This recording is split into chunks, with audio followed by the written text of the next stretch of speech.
Hello everyone. आज के video में हम डिस्कस करने वाले हैं कैट 2023 स्लॉट 3 के क्वेश्चन नंबर 11 टू 15। तुम्हारे पास फर्स्ट क्वेश्चन है, a fruit seller has a stock of mangoes, bananas and apples with at least one fruit of each type. तो मैं अज्यूम कर लेता हूँ उसके पास इनिशियली कुछ मैंगोज होंगे, कुछ उसके पास बनानास होंगे और कुछ उसके पास एप्पल्स होंगे, such that the total number of fruits are is equal to t. At the beginning of a day, the number of mangoes make up 40% of his stock. यानी कि जो एक्चुअली मैंगो है उसके पास वो टोटल के 40% हैं। तो मैंगो की वैल्यू जो इनिशियली होगी वो उसके पास होगी 0.4 t, यानी 40%, यानी कि 0.4 of total values. That day he sells half of the mangoes.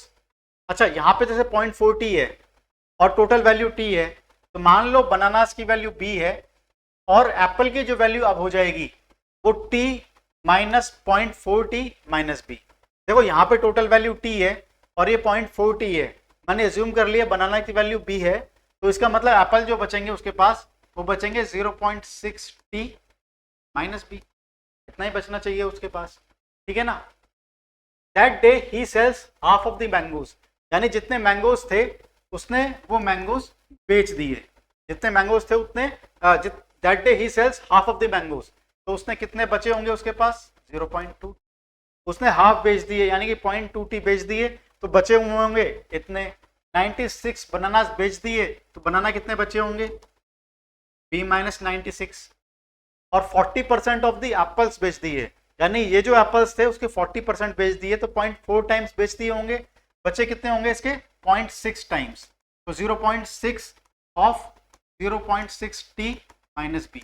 तो ये जो वैल्यू आ रही है मेरे पास, ये जो वैल्यूज आ रही है, ये वैल्यू आ रही है मेरे पास जो उसके दिन के एंड में फ्रूट बचे होंगे। देखो उसने आधे बेच दिए हैं टी यानी मैंगोज, तो यानी 0.2 टी बचे होंगे। बनानास बेचे हैं 96, तो b माइनस 96 होंगे। और जो एप्पल्स हैं वो उसने 40% ऑफ द एप्पल्स बेच दिए, तो बचे 60% होंगे। तो 60% यानी कि 0.6 ऑफ 0.6 टी माइनस बी। अब कहा है हमसे at the end of the day he ends up selling 50% of the fruit, यानी कि जो टोटल फ्रूट थे उसके पास उसका 50% बेच दिए उसने। तो t माइनस टी बाई 2 या t माइनस 0.5 आधे बेच दिए, तो बचे कितने होंगे उसके पास 0.5। तो ये बचे हुए फ्रूट ये टोटल फ्रूट का आधा। ठीक है, इसको सॉल्व करते हैं। तो यहाँ से क्या हो जाएगा 0.2 t plus b minus 96 plus 0.6 into 0.6 is 0.36 t minus 0.6 b is equal to 0.5 t। यहाँ से कितना है 0.2 t 0.36 t माइनस 0.5, तो 0.2 प्लस 0.36 इज 0.56 माइनस का 0.5, तो बचेगा मेरे पास 0.06 t। और b की वैल्यू कितनी हो जाएगी यहाँ पे, देखो यहाँ पे b है, यहाँ पे पॉइंट माइनस हो गया 0.6 b, तो बचेगा मेरे पास 0.4 b and that will be equal to 96। तो हमने जैसे इक्वेशन सॉल्व करी है वो अपने हिसाब से भी आप कर सकते हैं। तो 0.40 आ गया, ठीक है। यानी कि मेरे पास हो गया, जीरो हटाते हूं मैं, तो मेरे पास हो गया 6/100 t plus 4/10 b is equal to 96।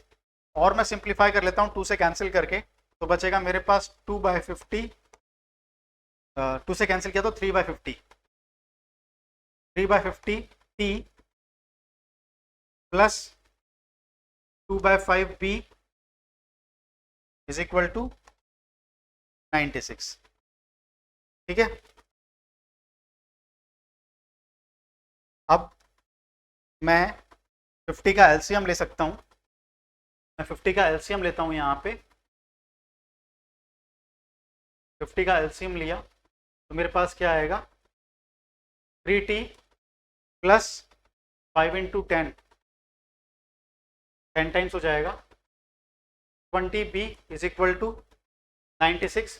Cross multiply कर दिया तो आ जाएगा मेरे पास 3t plus 20b is equal to 96 into 50 which is 4800। ठीक है, देखो यहाँ तक इक्वेशन बन जानी चाहिए आपसे।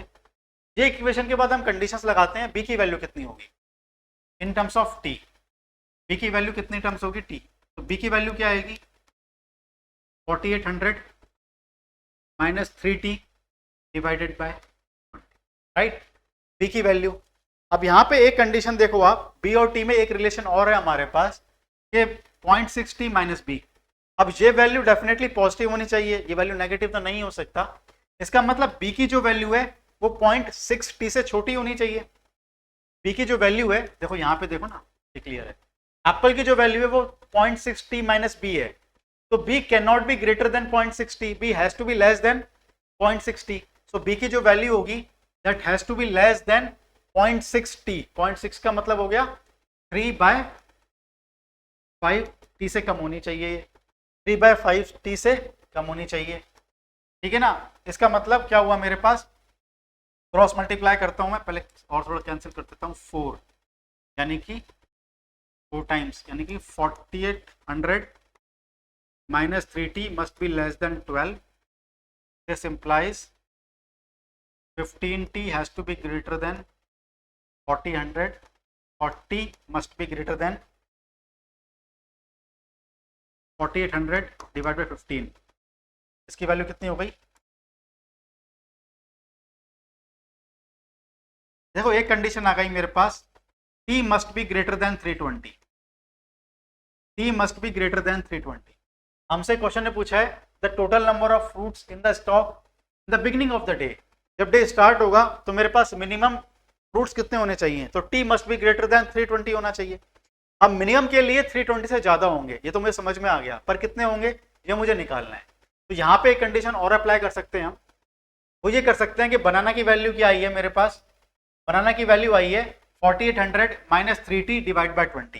भाई बनाना की वैल्यू कितनी आई है मेरे पास, बनाना की जो वैल्यू आई है वो आई है 4800 माइनस 3t डिवाइड बाय 20। ठीक है, अब देखो यहाँ पे सिंप्लीफाई करेंगे तो 4800 डिवाइडेड बाय 20 माइनस 3/20। अब t की जो वैल्यू है वो 20 की मल्टीपल होनी चाहिए। भाई जो बनाना की वैल्यू है वो इंटीजर होनी चाहिए, पहली चीज इंटीजर के लिए ये पार्ट तो इंटीजर हो गया, इस पार्ट को इंटीजर बनाने के लिए t की जो वैल्यू है वो t की 20 की मल्टीपल होनी चाहिए। तो 20 की मल्टीपल के लिए t की वैल्यू 320 से बड़ी होनी चाहिए, पहली चीज। दूसरा t की वैल्यू है वो 20 का मल्टीपल होना चाहिए। अब 20 का मल्टीपल होने के लिए ये वैल्यू डेफिनेटली मिनिमम होगी, वो आएगी मेरे पास 340।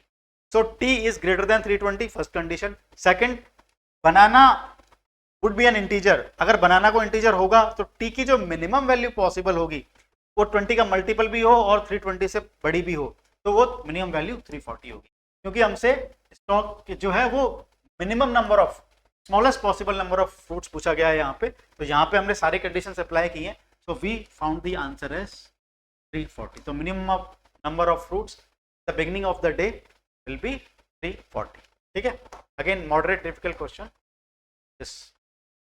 The number of coins collected per week by 2 coin collectors A and B are in the ratio 3:4। तो मैं अज्यूम कर लेता हूं कि मेरे पास A ने जो कॉइन कलेक्ट किए हैं वो 3 के हैं और B ने जो कॉइन कलेक्ट किए हैं वो 4 के हैं। मैंने अज्यूम कर लिया कि A ने जो कॉइन कलेक्ट किए हैं वो मेरे पास 3 के हैं और B ने जो कॉइन कलेक्ट किए हैं मेरे पास वो 4 के हैं, such that the ratio is equal to 3/4। ये मैंने कैलकुलेट कर लिया है, मतलब अज्यूम कर लिया है 3 के और 4 के, the ratio is 3:4। If the total number of coins collected by A in 5 weeks is a multiple of 7, भाई 5 weeks में कितना कर लेगा ये, 5 weeks में कितना कर लेगा into 5 which is equal to 15 के, ये 5 weeks में कितना कर लेगा 15 के, और ये बताया है हमको 15 के जो है is a multiple of 7। मैं मान लेता हूँ 7 I1 in as integer। ठीक है, तो 15 के must be a multiple of 7, ये कंडीशन मुझे गिवन है यहाँ पे। ठीक है, अब ये कितना कर लेगा मुझे, total number of coins collected bye be in 3 weeks, ये कितना कर लेगा 3 वीक्स में 12 के कर लेगा। ठीक है ना, और क्या कंडीशन गिवन है, it is a multiple of 24, it is a multiple of 20, तो 24 राइट हो जाए। ठीक है ना, देखो दोबारा बताता हूँ मैं, ए और बी जो है इनके कॉइन कलेक्शन का रेशो 3:4 में है, तो मैंने 3 की और 4 के मान लिया एक्चुअल वैल्यू। ये कहा गया है कि 5 हफ्ते में जो 5 वीक में जो कलेक्ट करता है 15 के, वो 7 का मल्टीपल है। ये मेरे पास 3 वीक में जो कलेक्ट कर रहा है वो मेरे पास 24 का मल्टीपल है। अब यहाँ पे के की वैल्यू तो सेम ही होगी, तो यहाँ से के की वैल्यू कितनी आएगी मेरे पास 7i1/15। यहाँ से के की वैल्यू आएगी 7i1/15। यहाँ से के की वैल्यू कितनी आएगी 24i2 डिवाइडेड बाई 12। ये तो मेरे पास 2 हो गया। तो इस तरह से मेरे पास i1/i2 की वैल्यू कितनी आ जाएगी मेरे पास 30/7। i1/i2 की वैल्यू आ गई 30/7 और हमसे पूछा है minimum possible number of coins collected. So minimum के लिए ये वैल्यू भी मिनिमम होनी चाहिए, इसका मतलब i1 की वैल्यू 30 होनी चाहिए और i2 की वैल्यू जो है वो 7 होनी चाहिए। हमसे क्वेश्चन में क्या पूछा है, the minimum number of possible of coins collected by A in 1 week is. 1 week में कितना करेगा ये, i1 की वैल्यू आ गई 30 और i2 की वैल्यू आ गई 7। अगर i1 की वैल्यू 1 आ गई 30 आई है मेरे पास, तो k की वैल्यू कितनी आ जाएगी, यहाँ से k की वैल्यू कितनी आ जाएगी 7/15 इंटू i1 की वैल्यू कितनी आ गई यहाँ पे 13, कैंसिल हो जाएगा 2 आ गया 14। तो k की वैल्यू आ गई मेरे पास 14। जब k की वैल्यू 14 आ गई है, हमसे पूछा है कि a जो है वो एक वीक में कितने कॉइन कलेक्ट कर लेगा, एक वीक में कितना कर लेगा वो 3 into 14 which is equal to. ठीक है, तो ये बहुत ही इजी क्वेश्चन था from this lot of CAT. तो correct answer will be 42। There are 3 persons A, B and C in a room. If a person D joins the room, the average weight of the person in the room reduced by x kg. Instead of D, if a person E joins the room, the average weight of the persons in the room increases by 2x kg. If the weight of E is 12 kg more than that of D, then the value of x is. यहाँ पे मेरे पास 3 person है A, B और C एक room में। अगर D join करता है रूम को तो एवरेज वेट जो है वो x kg से कम हो जाता है, और ई ज्वाइन करता है तो वो 2x kg से बढ़ जाता है, और ई जो है उसका वेट डी से 12 किलो ज़्यादा है, तो मुझे निकालना है x की वैल्यू। तो यहाँ पे पहले इक्वेशन फॉर्म करते हैं। There are 3 person in a room. तो मैं मान लेता हूँ सबसे पहले तो कि इनका जो वेट है, इनका जो एवरेज है लेट से y है। ये जो 3 लोग हैं मेरे पास a प्लस बी प्लस सी, जो 3 लोग हैं उनका जो एवरेज वेट है डिवाइड बाय 3 कर देंगे, y के बराबर होगा। इसका मतलब क्या हुआ कि weight of a plus weight of b plus weight of c is equal to 3y। ये हमने सिंपल से इक्वेशन बना ली है। अब कंडीशन क्या गिवन है, if a person d joins the room, तो d ज्वाइन करने पे एवरेज क्या होगा a plus b plus d divided by 4। उसकी वैल्यू कितनी गिवन है मुझे, रिड्यूसेस बाय x kg। तो इसका मतलब जो पहले एवरेज था उसमें से x कम हो जाएगा, ठीक है ना। इसका मतलब ये मैं मान लेता हूँ एक कंडीशन जो गिवन है मुझे। सेकंड कंडीशन क्या है, अगर d की जगह a ने ज्वाइन किया होता, अगर d की जगह a ने ज्वाइन किया होता तो मेरे पास एवरेज वेट 2x से बढ़ जाता, 2x से बढ़ जाता, ये कंडीशन होती, ठीक है ना। तो इसे क्रॉस मल्टीप्लाई करते हैं पहले। क्रॉस मल्टीप्लाई करने पे इसको क्या आएगा मेरे पास, a plus B plus C plus D, इसकी वैल्यू कितनी आ जाएगी 12y minus 4x, 12y minus 4x। इसको क्रॉस मल्टीप्लाई करते हैं तो क्या आएगा a plus B plus D is equal to, और ये e आएगा यहाँ पे e आएगा, d की जगह e ने ज्वाइन किया है, यहाँ पे e आएगा। इसकी वैल्यू कितनी आ जाएगी मेरे पास 12y प्लस 8x प्लस 8, ठीक है ना। मैं दोनों को इसमें से इसको सब्ट्रैक्ट कर देता हूँ। लेट्स से दिस इक्वेशन 1 दिस इक्वेशन 2, ठीक है ना। तो मैं कर देता हूँ 2 माइनस 1, 2 माइनस 1 करता हूँ, तो यहाँ से क्या आएगा मेरे पास e minus D, e minus D की वैल्यू ये कैंसिल हो जाएगा, भैया तो कैंसिल हो ही गया, ये भी कैंसिल हो जाएगा, बचेगा मेरे पास 12x। और e माइनस डी की वैल्यू कितनी है यहाँ पे, e माइनस डी की वैल्यू गिवन है हमें 12, तो 12 is equal to 12x, x is equal. So here the value of x will be 1, d will be here the correct option. Again very easy question from. A merchant purchases a cloth at a rate of 100 rupees per meter and receives 5 centimeter length of cloth free for every 100 centimeter length of cloth purchased by him. He sells the same cloth at a rate of 110 per meter, but cheats his customer by giving 95 centimeter cloth every 100 centimeter. अभी तक क्या है question में कि जब भी आप एक बिजनेस करते हैं और आप डिसऑनेस्ट हैं, तो जब आप माल परचेज करने जा रहे हैं, कपड़ा परचेज करने जा रहे हैं, तो क्या करते हैं आप 100 रुपीज पर मीटर तो खरीदते हैं, लेकिन कई बार क्या होता है ना कि हमें फ्री मिल जाता है कि आपने 100 रुपीज पर मीटर खरीदा है और आपको 100 सेंटीमीटर यानी 1 मीटर के साथ 5 सेंटीमीटर फ्री मिल रहा है। ऐसा होता है ना, हमें कुछ फ्री मिल जाता है, तो 100 सेंटीमीटर के साथ मुझे 5 सेंटीमीटर फ्री मिल रहा है यहाँ पे, ठीक है। और जब आप बेचने जाते हैं, when you go to sell the same cloth at a rate of 110 rupees per metre, तो क्या करते हो आप? चीटिंग करते हो, आप नापने में बेईमानी करते हो, उसको मेजर करने में बेईमानी करते हो, चीटिंग करते हो। और क्या करते हो आप? उसमें 100 सेंटीमीटर की जगह जो मेजर करते हो चीटिंग से, वो 95 सेंटीमीटर ही करते हो, ठीक है ना। तो आपका प्रॉफिट किसमें हुआ? एक तो आपने 100 खरीद के 110 पे बेचा, पहला प्रॉफिट। दूसरा प्रॉफिट जो होगा आपका, वो 100 की जगह आप 95 बेच देते हो उसको। लेकिन क्या करते हो आप? कस्टमर को खुश करने के लिए 5% डिस्काउंट दे देते हो, यू गिव डिस्काउंट ऑफ 5%। तो इस पूरे प्रोसेस में आपसे कितना प्रॉफिट होगा ये पूछा गया है। तो प्रॉफिट और लॉस जो हमारे पास कॉन्सेप्ट होता है, उसमें सिंपल सा एक फंडामेंटल काम करता है, that your actual profit percent, आपका जो प्रॉफिट परसेंट होता है वो सिंपल सा होता है आपका selling price minus cost price divided by cost price into 100। भाई selling price minus cost price is your profit divide by cost price into 100। अगर आप ये चीज निकाल सकते हो तो क्वेश्चन बहुत ही इजी है। दूसरा, ये प्रॉफिट और लॉस परसेंट जब भी हम निकालते हैं, बहुत ही बेसिक सा कॉन्सेप्ट है, क्वांटिटी परचेज्ड और क्वांटिटी सोल्ड सेम होनी चाहिए। आपने परचेज कुछ और किया है और बेची कुछ और क्वांटिटी है, तो उस केस में आप profit and actual profit percent और लॉस परसेंट नहीं निकाल सकते। तो यहाँ पे क्या करेंगे हम? पहले पर मीटर कॉस्ट निकालेंगे। जैसे कि 100 सेंटीमीटर है, मैं एज्यूम कर लेता हूँ जब मैं खरीदने गया तो 1 सेंटीमीटर की कॉस्ट मेरे को 1 रुपये पड़ेगी, ठीक है ना भाई। 100 सेंटीमीटर और 100 पर मीटर है, यानी कि जब मैंने उसको पैसे दिए तो 100 सेंटीमीटर के 100 रुपीज़ दिए, 100 सेंटीमीटर के 100 रुपीज़ दिए, यानी 1 रुपये पर सेंटीमीटर मेरे को पड़ा। लेकिन 100 रुपीज़ से मुझे कपड़ा कितना मिल रहा है? 105, 5 सेंटीमीटर तो एक्स्ट्रा मिल रहा है ना। तो क्या हो रहा है प्रोसेस में? मुझे 105 सेंटीमीटर कपड़ा कितने का मिल रहा है? 100 रुपीज़, ठीक है। तो मेरी पर सेंटीमीटर कॉस्ट कितनी आई है? क्योंकि मैंने अभी आपको बताया, जब भी आपको प्रॉफिट एंड लॉस कैलकुलेट करना होता है in terms of percentage, your quantity purchase and quantity sold should be same. If the quantity purchase and quantity sold are not same, you will not be able to calculate the actual profit और loss. तो यहाँ पे आप कुछ भी कर सकते हैं, पर मीटर पर सेंटीमीटर निकाल सकते हैं, पर 100 निकाल सकते हैं, कुछ भी कर सकते हैं। मैं क्या कर रहा हूँ इसके लिए? सिंपल बनाने के लिए मैं पर सेंटीमीटर उसकी कॉस्ट प्राइस निकालूंगा और पर सेंटीमीटर उसकी सेलिंग प्राइस निकालूंगा, उसको कंपेयर करके मैं प्रॉफिट और परसेंटेज निकाल लूंगा।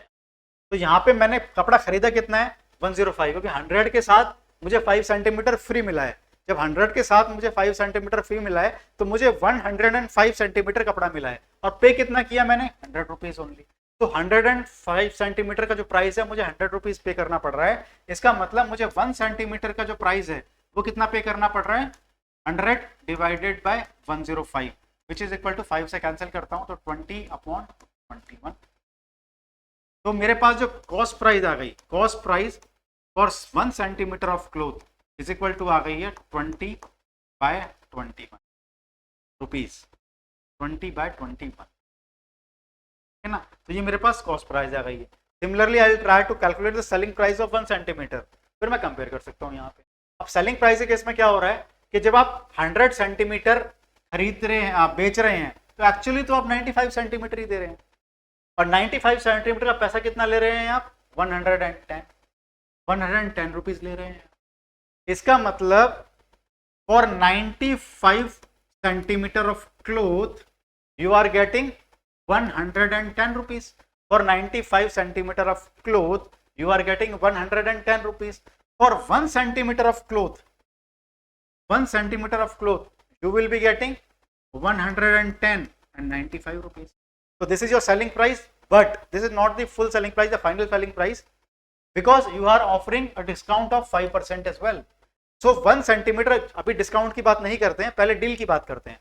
95 सेंटीमीटर जो है वो आपने कितने रुपए का बेचा है, 110 रुपीज का। भाई 110 रुपीज दिए, क्वांटिटी आपने 95 सेंटीमीटर ऑफर करी है, तो 1 सेंटीमीटर आपका कितने का बिकेगा, 110 डिवाइडेड बाय 95 का। तो this is your selling price for 1 centimetre before discount offered. After discount offered आपने 5% का डिस्काउंट दे दिया, इसका मतलब 95% तो आपने अभी रिटेन किया है, यानी कि 0.95 या 95 डिवाइड बाय 100 आप कैसे भी कर सकते हैं, ठीक है ना। ये कैलकुलेट करने से कितना आ जाएगा, 22 डिवाइडेड बाय 9, तो 22 डिवाइडेड बाय 19 इंटू 0.95। मैं काम करता हूँ, मेरे पास कैलकुलेटर तो एग्जाम में रहता ही है, मैं इसकी और इसकी एक्चुअल वैल्यू निकाल लेता हूँ। यानी 1 सेंटीमीटर की मेरे पास सेलिंग प्राइस कितनी आ रही है, 1 सेंटीमीटर की मेरे पास कॉस्ट प्राइस कितनी आ रही है, दोनों कंपेयर कर लूंगा मैं। पहले मैं कैलकुलेटर का यूज करता हूँ और सेलिंग प्राइस निकालता हूँ मैं। तो सेलिंग प्राइस आ गई मेरे पास 22 divided by 19 is equal to 1.15 फिर multiplied by 0.95 is equal to 1.1। तो मेरे पास जो सेलिंग प्राइस आएगी फॉर 1 सेंटीमीटर ऑफ क्लोथ, ठीक है ना, selling price for 1 centimetre of cloth, जो फाइनल सेलिंग प्राइस आ रही है वो आ रही है 1.1, और यहाँ पे कितनी आ रही है ये भी निकाल लेता हूँ मैं, 20/21 विच इज 0.952, 0.95। तो ये आ गई मेरे पास कॉस्ट प्राइस, ये आ गई मेरे पास सेलिंग प्राइस।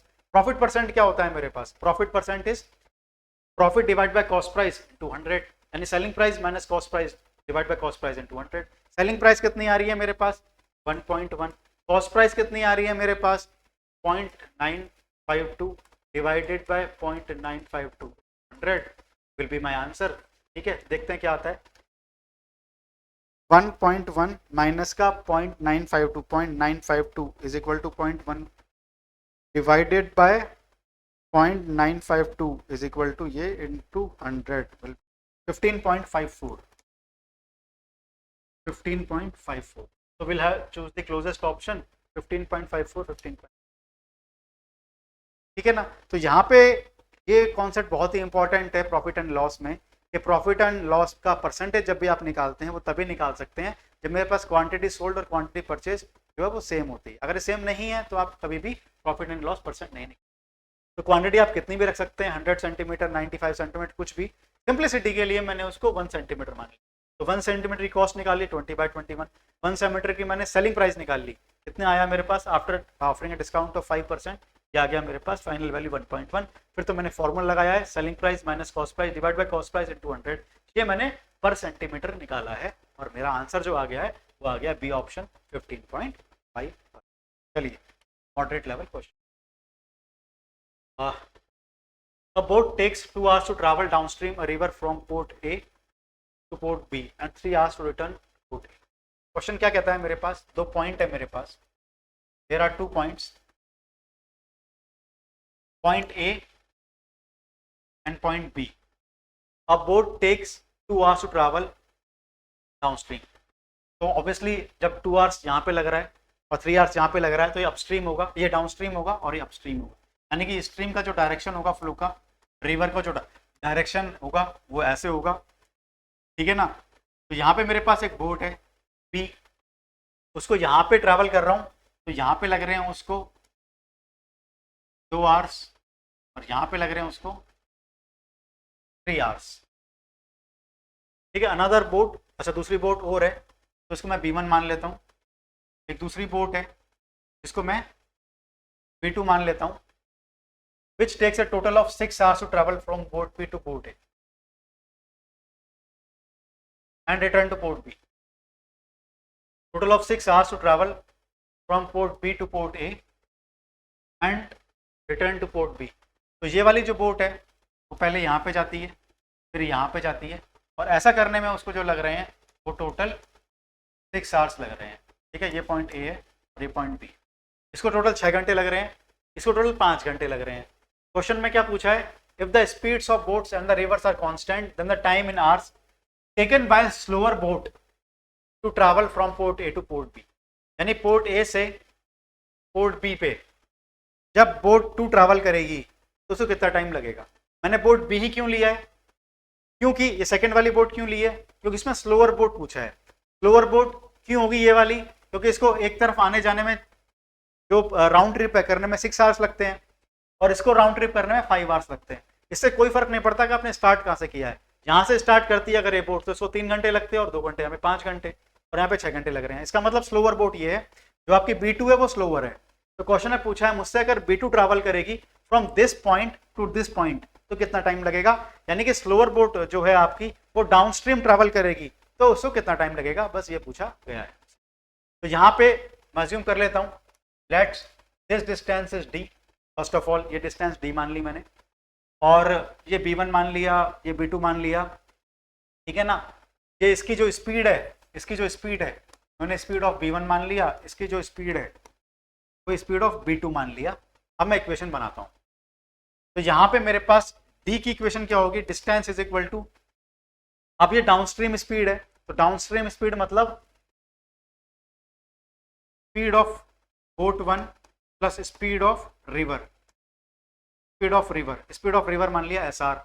तो speed of boat 1 plus speed of river into 2, जो है ना डिस्टेंस जो होता है वो स्पीड इंटू टाइम होता है। स्पीड डाउनस्ट्रीम स्पीड है क्योंकि दोनों सेम डायरेक्शन में फ्लो हो रहे हैं, तो डाउनस्ट्रीम स्पीड। अब डिस्टेंस की वैल्यू तो इसके बराबर भी होगी, यानी कि speed of boat 1 minus speed of river, ये अपस्ट्रीम स्पीड मल्टीप्लाइड बाय, ठीक है ना। तो ये टोटल डिस्टेंस इक्वल कर दी हमने। इस इक्वेशन को सॉल्व किया हमने तो मेरे पास आ गया 2 times SB1 plus 2SR will be equal to 3SB1 minus का 3SR। तो 3SB minus 2SB which is equal to SB is equal to 5SR। तो SB is equal to 5SR आ गया, पहली कंडीशन आ गई है मेरे पास। SB1 इज इक्वल टू, यानी कि स्पीड ऑफ बोट 1 होगी वो 5 टाइम्स स्पीड ऑफ रिवर होगी, पॉइंट नंबर 1। डिस्टेंस की वैल्यू कितनी आ जाएगी मेरे पास, distance will be equal to SB1 की वैल्यू हो गई 5SR plus SR, 6SR into 2, यानी कि 12SR। तो मैंने डिस्टेंस को भी रिवर की स्पीड के टर्म में निकाल लिया। मैंने speed of boat 1 is calculated in terms of speed of river, तो डिस्टेंस की वैल्यू आ गई मेरे पास 12SR और स्पीड ऑफ बोट 1 आ गई 5SR मेरे पास। अब या तो आप इन्हीं वेरिएबल्स में कैलकुलेट कर सकते हो, या सिंपलिसिटी के लिए क्या कर सकते हो आप स्पीड ऑफ रिवर मान लो कुछ भी, ठीक है ना। तो मैं अज्यूम कर लेता हूँ, let's say speed of river is equal to 1, simple calculation के लिए अगर स्पीड ऑफ रिवर को मैं 1 मान लेता हूँ तो मेरे पास स्पीड ऑफ बोट 1 कितना हो जाएगा, speed of boat 1 will be equal to 5, और मेरे पास जो दोनों के बीच की डिस्टेंस है, दोनों पॉइंट के बीच की डिस्टेंस, वो मेरे पास हो जाएगी 12, ठीक है ना।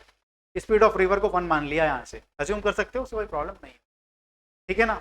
ये आ गया मेरे पास, डिस्टेंस की वैल्यू आ गई S। अब दूसरी जो कंडीशन है मेरे पास कि इस बोट को दोनों 6 घंटे लगते हैं इधर से इधर आने में, वो अप्लाई करता हूँ, यानी डिस्टेंस डिवाइडेड बाय ये वाली स्पीड, अपस्ट्रीम स्पीड, वो कितनी होगी, speed of boat 2 minus speed of river कितना है 1, प्लस अब यहाँ से यहाँ जाएगी तो डाउनस्ट्रीम स्पीड लगेगा, distance divided by downstream speed is SB2 plus 1, total time taken is 6 hours, ठीक है। यानी कि 12 कॉमन लेता हूँ मैं, तो 1 upon SB2 minus 1 plus 1 upon SB2 plus 1 equal to 6 से 6 कैंसिल हो गया, आ गया 2 ब्रैकेट, और यहाँ पे आ जाएगा 1/2। ये कितना आ जाएगा, SB2 प्लस 1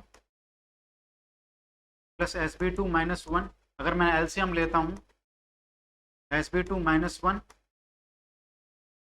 और SB2 प्लस 1 का LCM, ठीक है ना। ये आ गया, यहाँ से यहाँ ख़त्म हो गया ये, ठीक है। तो ये यहाँ से हो गया 2SB2, ये कितना हो गया मेरे पास 2SB2, तो यहाँ से आया और 2 से मल्टीप्लाई हो गया, तो 4SB2 इज इक्वल टू कितना हो जाएगा, ये SB2 स्क्वायर माइनस, ठीक है। तो यहाँ से मेरे पास जो SB2 में है क्वाइट इक्वेशन क्या बन गई है, SB2 का स्क्वायर माइनस का 4SB2 minus 1 is equal to 0, ठीक है। तो ये क्वाड्रेटिक इक्वेशन आ गई मेरे पास, SB2 का स्क्वायर माइनस का 4SB2 minus 1 is equal to 0।